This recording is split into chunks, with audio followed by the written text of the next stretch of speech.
जळगाव जामोद शहरातील श्रीपाद कृष्ण कोल्हटकर महाविद्यालयामध्ये आयोजित सॉफ्ट स्किल कार्यशाळेचा समारोप दिनांक 9 डिसेंबर रोजी पार पडला। या कार्यशाळेच्या समारोपीय कार्यक्रमाला प्रमुख मार्गदर्शक म्हणून जळगाव शिक्षण मंडळाचे सहसचिव मिलिंद जोशी उपस्थित होते। त्याचबरोबर व्यासपीठावर soft skill trainer doctor Harshali Patil, प्राध्यापक डॉक्टर निलेश निंबाडकर, प्राध्यापक विनोद बावस्कर, प्राध्यापिका सौ निलिमा भोपळे यांची उपस्थिती होती। कार्यक्रमाच्या अध्यक्षस्थानी महाविद्यालयाचे प्राचार्य डॉक्टर गिरीश माई हे होते। आपल्या प्रमुख मार्गदर्शनपर विचारांमध्ये मिलिंद जोशी यांनी विद्यार्थ्यांनी महाविद्यालयातील परंपरागत विषयांबरोबरच सॉफ्ट स्किल आत्मसात करणे गरजेचे आहे असे प्रतिपादन केले। आपल्या प्रास्ताविकातून डॉक्टर निंबाडकर यांनी 6 डिसेंबर पासून चालू झालेल्या सॉफ्ट स्किल मार्गदर्शन कार्यशाळेचा आढावा घेतला, तर सहभागी विद्यार्थ्यांचे प्रतिनिधी म्हणून कुमारी कीर्ती दाभाडे यांनी आपले विचार मांडले। अध्यक्षीय भाषणाने या कार्यशाळेची सांगता झाली। MCN न्यूज मराठी करिता दिलीप इंगळे, जळगाव।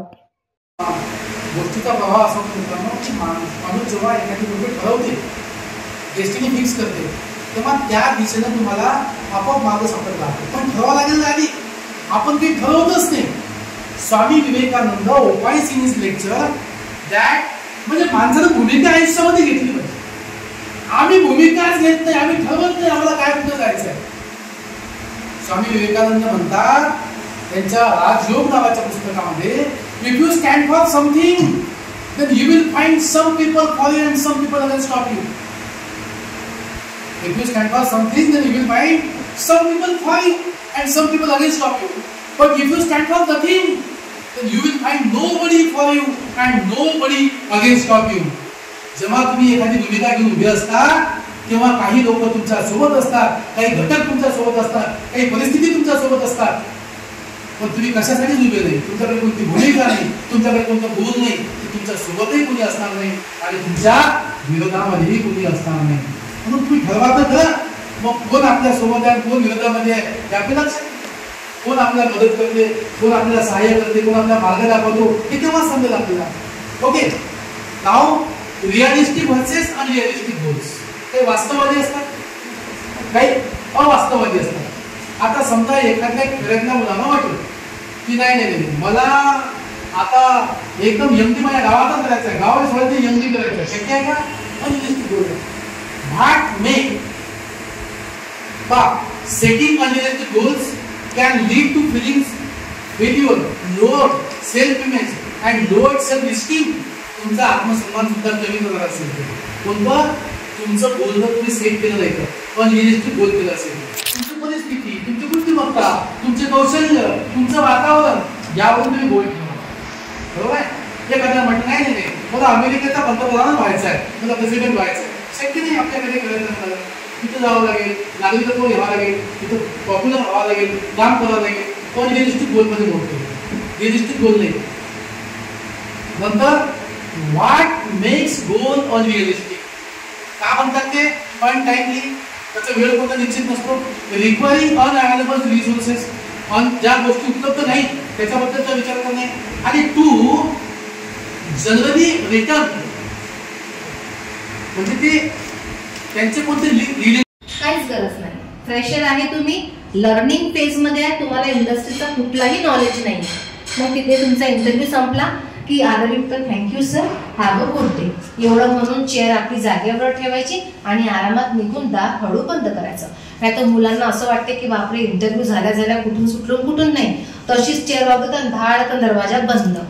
मग सिलेक्शनचा जरी रिझल्ट असेल, त्या मुलाला मॅनर्स नाहीये, नॉट सिलेक्टेड। छोट्या छोट्या गोष्टीवरून कंपनी, बरं कंपनी का बरं असं करते? त्यांच्याकडे सप्लाय खूप आहे ना, वेकेन्सीज पहा, वेकेन्सी फक्त 10-12 आणि किंवा या कॉम्पिटिटिव्ह एक्झामचीच पहा किती वेकेन्सी असतात MPSC UPSC मध्ये, 100-200 अशा वेकेन्सी, मास तो होतच नाही, पण अप्लाय करणारे लाखो मुलं आहेत, डिमांड पेक्षा सप्लाय जास्त आहे। त्याच्यामुळे काय होतं की हे कंपनीवाले बिलकुल किंग बनतात, नाही आम्हाला असंही चुकलेलं चालत नाही, तसंही चालत नाही, असं नाही, बिलकुल आमचा हा आहे फ्रेम, या फ्रेम मध्येच तो विद्यार्थी बसला पाहिजे आणि माझी गरज आहे, कारण की हा जॉब इम्पॉर्टंट आहे, तर गरज तुमची जास्त आहे, इम्प्रूव्हमेंट करण्याची गरज तुम्हाला जास्त आहे, कंपनी नाही करत। आज सोडून जा तुमच्या जागेवर 100 उभे होतात, हे सगळीकडची स्थिती आहे, कॉम्पिटिशन भयानक आहे। आम्ही आमच्या मुलांना सांगतो कॅम्पस प्लेसमेंट हातात असेल डिग्री घेताना फारच चांगलं, नाही तर कॅम्पस मध्ये मग शोधत बसा तुमच्यासाठी जॉब, मुलांना खूप अवघड जातं. पण आता तुमच्या इकडे नॉन टेक्निकल कॉलेजेस आहे, तशी सुविधा नसते, पण मग तुम्ही काय करणार तर तुम्ही तुमचं स्किल डेव्हलप करा. नुसतं आर्ट आहे, घरी बसून परीक्षा देऊन राहिले, फक्त फॉर्म भरायच्या वेळेस येत आहे, आर्ट असतं आहे, काय लागते रोज रोज आर्ट असतं आहे, होऊन जाते ना अभ्यास, असा ऍटिट्यूड नका ठेवू. आर्ट मध्ये पण लोक कुठच्या कुठे पोहोचले आहेत, पहा जराशी तुम्ही, थोडं पहा, शोधा. त्या स्ट्रीम मध्ये पण खूप लोक पुढे गेलेले आहेत. आणि जर तुम्ही फर्स्ट डिव्हिजन पुढे चालून तुम्ही MA PhD अशा काही गोष्टी केल्या तर तुम्हाला निश्चितच चांगला जॉब ऑपॉर्च्युनिटी आहे. पण जो मध्ये राहतो ना, जो 55-60च्या मध्ये राहतो ना, त्याला खूप स्ट्रगल आहे. Coming back to the topic, so in short, non verbal communication कसं इम्प्रूव्ह करायला पाहिजे. व्हर्बल तर कराच तुम्ही, बोली भाषा तर करायलाच पाहिजे, पण नॉन व्हर्बल मध्ये की मी कुठे बोलत आहे, कोणासोबत बोलत आहे, किती वेळ आहे बोलायला, ह्या 3-4 गोष्टीचं एक आकलन असू द्या, त्याच्यानुसार तुमच्या परफॉर्मन्स मध्ये इम्प्रूव्हमेंट येईल.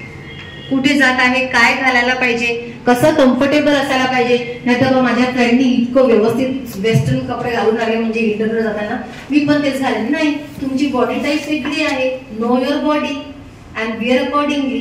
जे सगळं त्याला सूट होते ते मला सूट होईल जरुरी नाहीये, है ना. Know your body, respect your body and dress your body accordingly.